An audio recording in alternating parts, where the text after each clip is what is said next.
Viva Voz, com Vera Magalhães.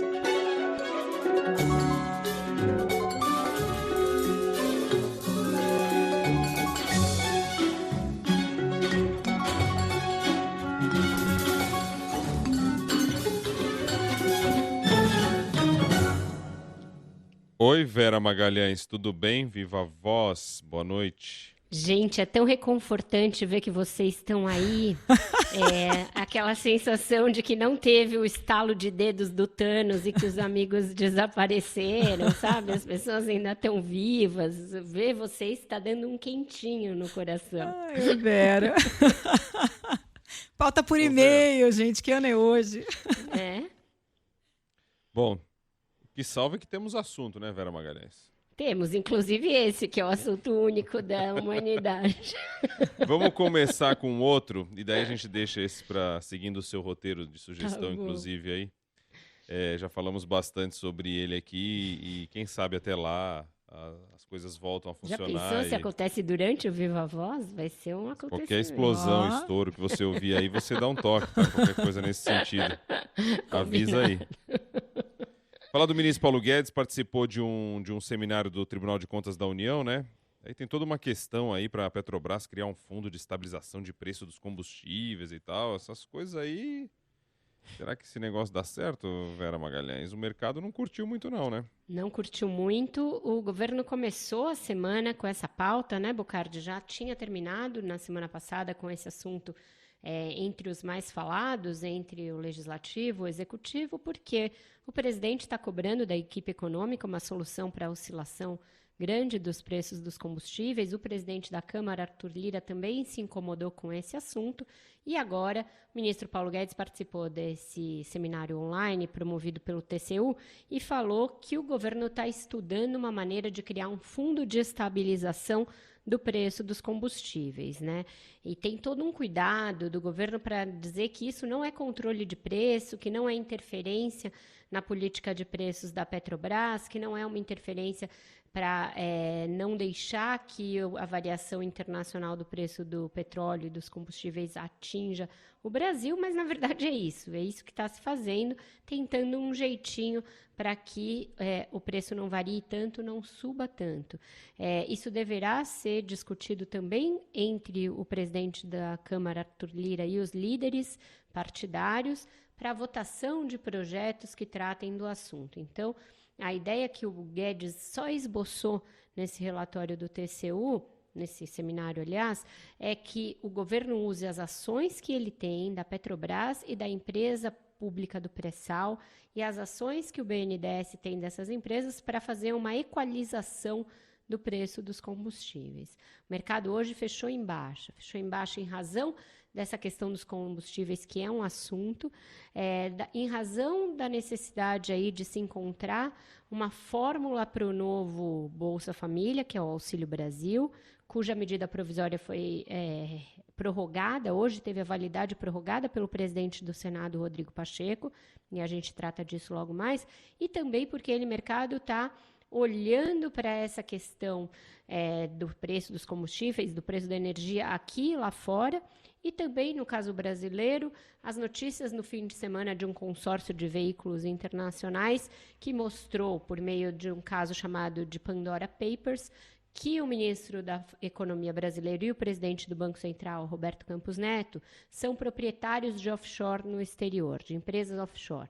As do Campos Neto estão inativas, mas a do ministro Paulo Guedes não consta como inativa, consta como ativa. Ele soltou uma nota dizendo que cumpriu todos os requisitos da administração pública desde que assumiu o ministério, que, portanto, não tem nenhum conflito de interesses, mas a possibilidade de que ele venha a ser convocado pelo Congresso para explicar esse assunto também movimentou os mercados, também foi uma das causas aí de pessimismo no mercado e de baixa no Ibovespa e alta no dólar nesta segunda-feira de instabilidade geral.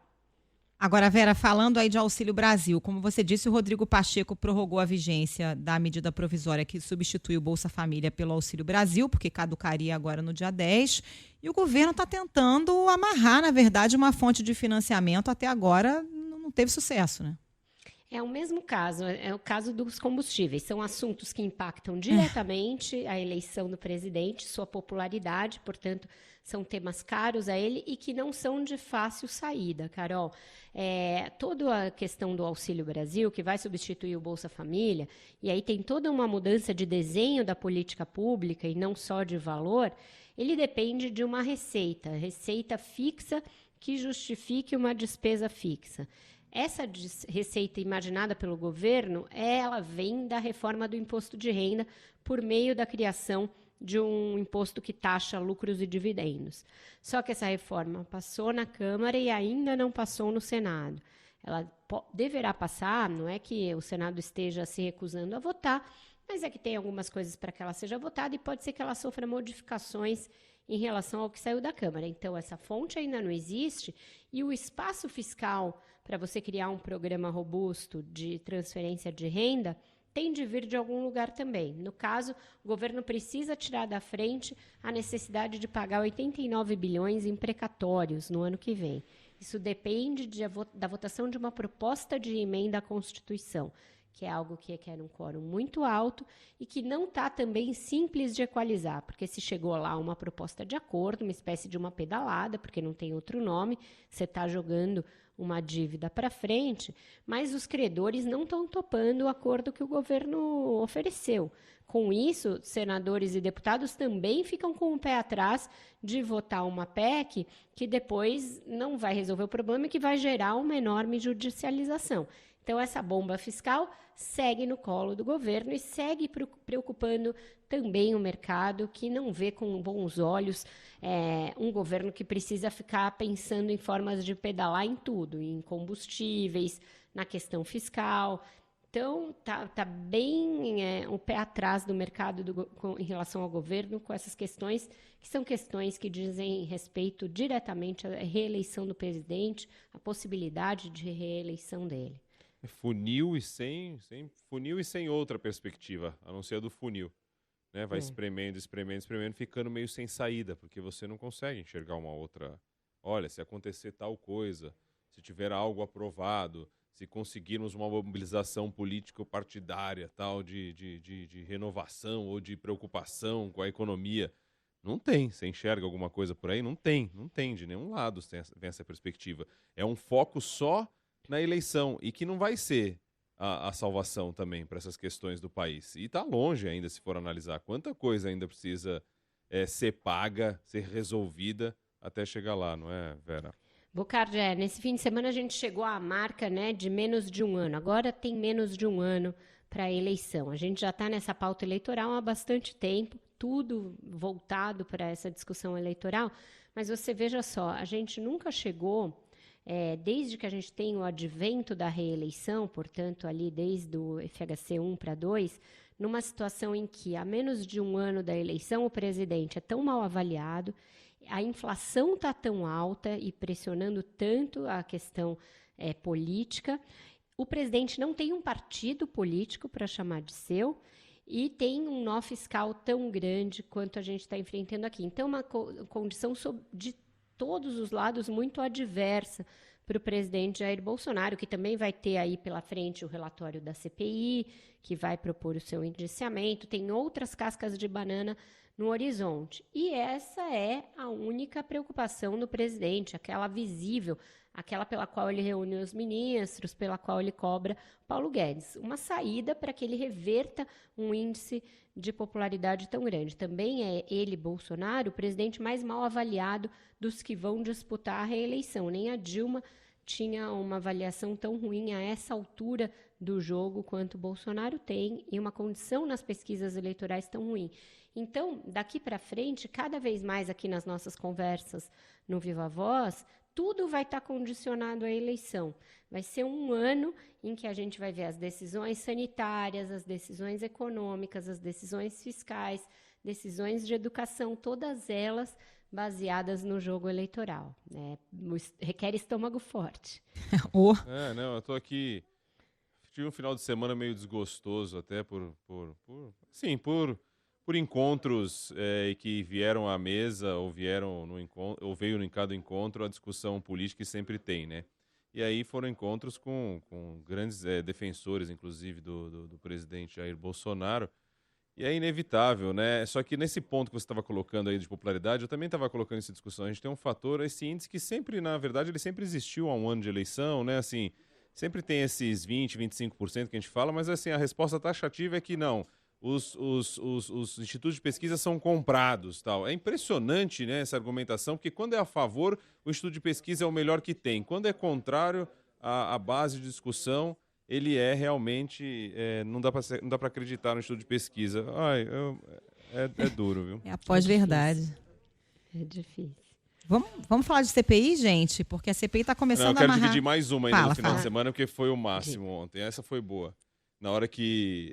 esses bastidores aí da vida, assim, né? A Vera deve ouvir muito, mas ontem eu tava numa pizzaria, eu, meus filhos, minha esposa, na saída da pizzaria, cedo pra caramba, porque precisa ser cedo a minha vida. E aí foi engraçada essa história. De máscara, tal, assim, saindo, assim, carregando uma pizza pra levar para que sobrou. Aí veio um garçom, pediu pra tirar uma foto comigo. O garçom, fui lá, tirei a foto com ele, então foi muito engraçado essa cena. Aí na mesa, assim, meio que na espera, tava sentado um senhor com duas mulheres, assim, duas senhoras, o trio, assim, na mesa. Aí eu tirei a foto, daí o cara, eu vi ele falando assim, nossa, hein, esse garçom é famoso, esse garçom é querido, hein, porque o cliente pediu para tirar uma foto com o garçom e tal. E que poderia ser mesmo, mas não era o caso ali. Quando o garçom pegou o telefone, levou pra ele falou, não, foi o garçom que pediu pra tirar foto, quem é o famoso? Aí chegou a história do quem é o famoso, eu fiquei ali na minha, fiquei até meio constrangido assim, que esse negócio famoso, que esse negócio de famoso? Aí o garçom foi lá, não, pô, é o Bocardi e tal, bom dia, CBN, aquela coisa toda. Aí ficou ele virou assim, eu fiquei daquele jeito meio assim, sem graça, daí ele virou e falou assim, pô, rapaz, você é bom demais, rapaz, só falta você sair da Globo, você é bom demais, tem que sair da Globo. Aí eu olhei pra ele, falei, não, você tem que ir pra outro lugar. Eu falei, não, mas eu vou pra outro lugar, depois você vai pedir pra eu voltar, daqui 2 anos você vai pedir pra eu voltar pra Globo, porque é sempre assim, a gente vive isso. Hoje as pessoas querem que saia, daqui 2 anos tem certeza que se troca o governo, eles vão falar, mas tem que voltar. Eu falei pra ele, vamos puxar um pouco na memória, que as pessoas perdem memória, Pega um dia, e aí a Vera pode me ajudar, qual foi o dia da semana em que teve, por exemplo, que é marcante, que as pessoas perdem a memória, um helicóptero dia inteiro sobrevoando o sindicato dos metalúrgicos do ABC na prisão do ex-presidente Lula, e naquele momento, né, a Globo era a golpista, tal. E daí essas pessoas que estão hoje aí criticando estavam lá aplaudindo. É impressionante como as pessoas esquecem, como elas não têm memória e como que elas mudam o pensamento. Estou trazendo aqui, desculpa me prolongar, mas retratos do meu fim de semana, Vera Magalhães. Vai acontecer com todo mundo cada vez mais. Daqui até a eleição, o ambiente tende a ficar desse jeito mesmo. Eu acho que as pessoas deveriam ter em mente, em perspectiva, que o papel da imprensa é esse de cobrar governos, partidos, políticos, independentemente do seu viés, né? Ter memória. Uma hora uns estão no poder, outra hora são outros, e o papel da imprensa segue o mesmo. O escrutínio da imprensa sobre governo, sobre o Congresso, sobre os partidos políticos, tende a ser o mesmo, né? Carol, você dizia de CPI, é isso? Desculpa, Carol. Não, ia puxar o gancho, imagina, ia puxar o gancho de CPI porque está começando a amarrar os assuntos, mas tem nessa reta final ainda caso VTC logue e vai ouvir a ANS, né, que tem que se pronunciar mesmo a respeito de tanta coisa, Prevent Senior principalmente, né? São 2 depoimentos previstos para esta terça-feira, eles resolveram passar a régua e estão misturando assuntos. Todas as vezes que resolveram fazer 2 depoimentos no mesmo dia, não aconteceu, não deu certo, tiveram de remarcar um deles. Provavelmente vai acontecer também essa semana. São 2 temas absolutamente diversos. Esse caso VTC logo, eles mal começaram a tocar ainda. Tem de explicar, uma empresa de logística que tinha contratos com o Ministério da Saúde, que estava desde a época do Ricardo Barros, permaneceu, enfim. Me parece que estão misturando alhos e bugalhos e querendo dar um sprint final, sendo que ainda restam poucas semanas e acho difícil abrir um caso novo. Melhor seria se concentrar no caso Prevent Senior. Realmente, a Agência Nacional de Saúde Suplementar tem explicações a dar, tem autuado a empresa, mas parece insuficiente diante das denúncias que tem, e os segurados começam a se preocupar com o que vai acontecer com a vida deles caso a operadora seja proibida de atuar. Então, esse parece ser um caso mais urgente, mais premente. Vamos ver como eles vão lidar com esse pouco tempo que resta para tratar de tantos assuntos, Carol. Também vão começar a discutir o relatório e a maneira de apresentar esse relatório. É aquele momento em que o protagonismo vai todo para o Renan Calheiros, que é o relator, mas cada um quer ter o seu espacinho também dentro desse show final da CPI. Então, a gente deve ter semanas marcadas aí por cada um querendo tirar o último naco, né, de popularidade e de holofotes que uma CPI que dura desde maio, junho, tem proporcionado para eles, né? Voltando só um pouquinho na questão política, o Gilson Vasconcelos até escreve aqui. Ué, senhores, escreveu pelo e-mail. Ué, senhores, e as manifestações? Calma, Gilson, a gente está com elas na pauta. Nossa pauta por e-mail, super completa também. Não, e ele escreveu às 6h06, ele estava mesmo ansioso, vai chegar. Já falei mais cedo com a Cássia no CBN Brasil e está na nossa pauta. Calma, não esquecemos das manifestações. Então conta.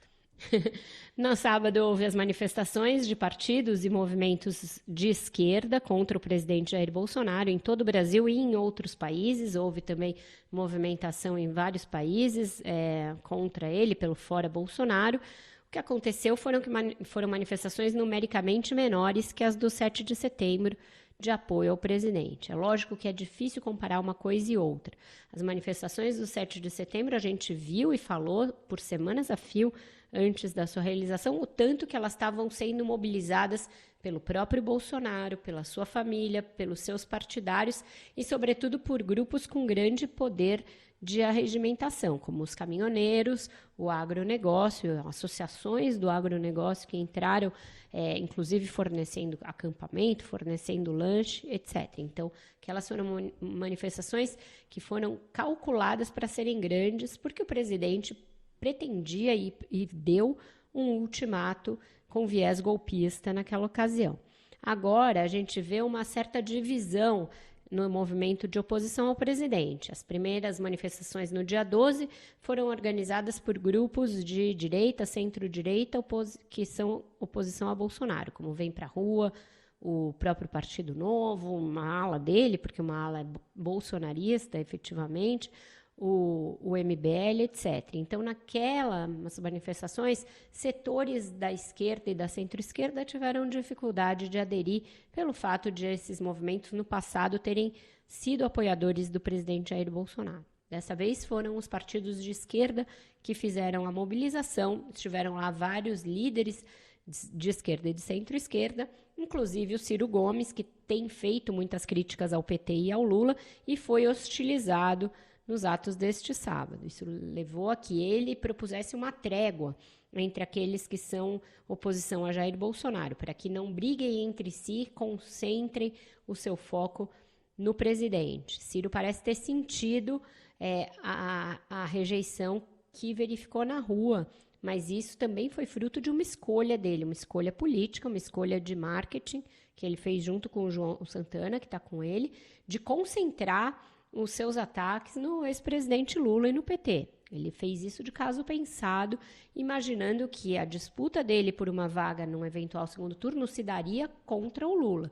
Só que acho que ele não imaginava que o Lula fosse galvanizar uma posição tão forte e tão ampla de apoio para ir ao segundo turno, que praticamente não deixou margem para ele crescer. Então, nesse momento, Ciro Gomes parece estar reavaliando a sua estratégia, mesmo porque aquela ideia que ele tinha de ampliar a sua aliança à direita também está ficando muito difícil. Esses partidos de direita com os quais ele negociava, como o DEM, estão traçando uma outra estratégia para o seu próprio futuro. O DEM deverá se fundir ao PSL e pensa agora em ou ter um candidato próprio ou fazer uma aliança, por exemplo, com uma candidatura do PSD, caso o Rodrigo Pacheco, presidente do Senado, migre para o PSD. Então, os espaços para o Ciro parecem ter se fechado muito com a dianteira que o Lula conseguiu nas pesquisas e com o fato de que o DEM e outros partidos já não tão dispostos a fazer uma aliança com o PDT do Ciro. Então, é uma candidatura que parece estar se fechando para balanço e pode voltar com uma estratégia revista aí nas próximas semanas. Mas você acha que é possível essa trégua aí, Vera? Porque tem uma mágoa da esquerda com o Ciro, acho que desde 18, né? No segundo turno ele saiu do Brasil e tal, e vinha fazendo realmente muitas críticas ao ex-presidente Lula. Não sei não, essa bandeira branca aí, no que vai dar?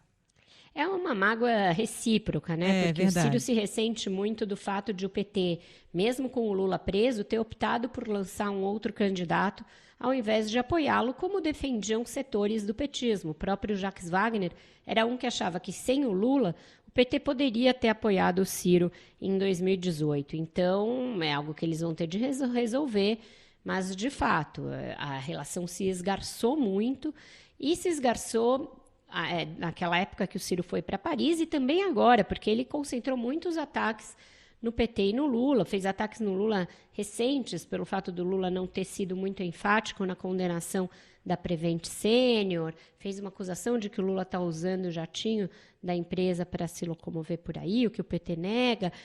Então, as coisas estão realmente muito ruins. O ambiente entre o Ciro e o PT, muito ruim. É difícil um espaço para que isso seja revisto, mas o Ciro, a essa altura, e o PDT do Ciro, devem estar analisando, vale a pena prosseguir com uma candidatura, sendo que o campo da esquerda já está tão ocupado? O Carlos Lupe, por exemplo, presidente do PDT, ofereceu a vice do Ciro ao comunicador da Atena, que sempre flerta com a candidatura e acaba não se candidatando. Então, parece ser um partido muito perdido nesse momento, que não sabe direito para que lado quer atirar para tornar essa candidatura viável. E agora, hein? Continuamos sem o WhatsApp. Continuamos sem WhatsApp, mas a gente vai sobreviver. Olha aqui o rádio provendo comunicação, Nunca falha. informação. Nunca falha. Carol Moura falou isso no Twitter, que por enquanto ainda não falhou, mas é isso, o rádio nunca falha. E já virou zoeira, né, Vera? O Twitter tá engraçado hoje. O dia hoje foi tomado por essa queda, né, do conglomerado Zuckerberg, né? Agora, notícias vindas do exterior começam a dar conta aí de que pode ser um problema estrutural mais sério do Facebook, inclusive de perda de rotas, com algum dano permanente. O fato é que a gente nunca viu o WhatsApp, que é um serviço de mensagem, e duas redes sociais, o Facebook e o Instagram, fora do ar simultaneamente por um período de tempo tão longo. Então, isso vai mexer com o mercado, mexeu com, inclusive, as outras redes que ficaram sobrecarregadas e enfrentaram instabilidade também, e fez com que políticos, as celebridades, etc., partissem para a zoeira. Todo mundo começou a dizer que já caiu o Instagram, já caiu o Facebook, já caiu o WhatsApp, só não caiu ainda o Bolsonaro, os opositores do presidente, né? E também o próprio presidente foi alvo de zoeira, no Marcelo Adnet, sempre ele, impagável, que mandou um áudio no Twitter dizendo para o Zuckerberg que ele precisa espalhar umas fake news e uns memes por aí, que o Zuckerberg está atrapalhando o presidente. O Marcelo Freixo também foi ao Twitter, desculpa só terminar, Bocardi, para dizer que ia aproveitar enquanto o Twitter não tinha caído para mandar lá um vídeo falando sobre essa coisa das candidaturas de esquerda, etc. Diga. Não, é informação mesmo do New York Times dizendo que a reinicialização manual é a arma do Facebook para tentar resolver essa falha, que já chega a 6 horas de interrupção.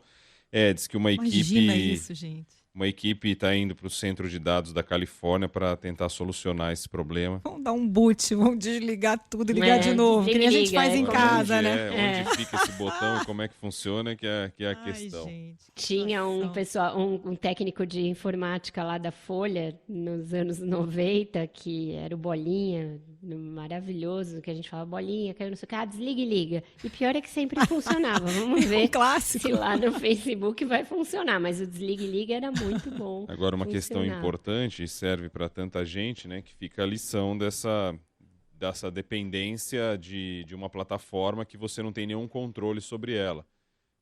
Você não pode ter essa dependência, você não pode ficar nessa dependência porque você tem muito a perder, sendo que o controle está na mão aí, pelo jeito, de uma pessoa que tem a chave de uma sala. Vai vendo só o tamanho do problema aí.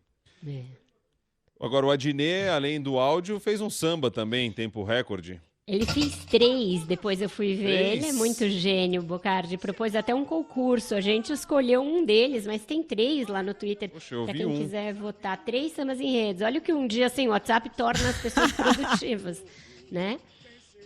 Cadê? Alô, nação tuiteira! Chegou! Chegou a hora! Caiu! Oh, meu Deus, caiu o zap zap do meu povo! Ficamos sem conexão de novo. Pensei que é problema do Wi-Fi.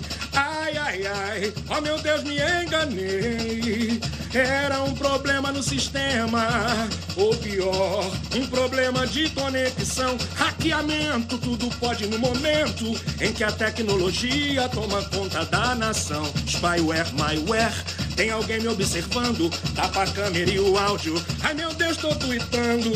Esse tweet todo mundo pode ver. Navegando nessas ondas, vou conectar você.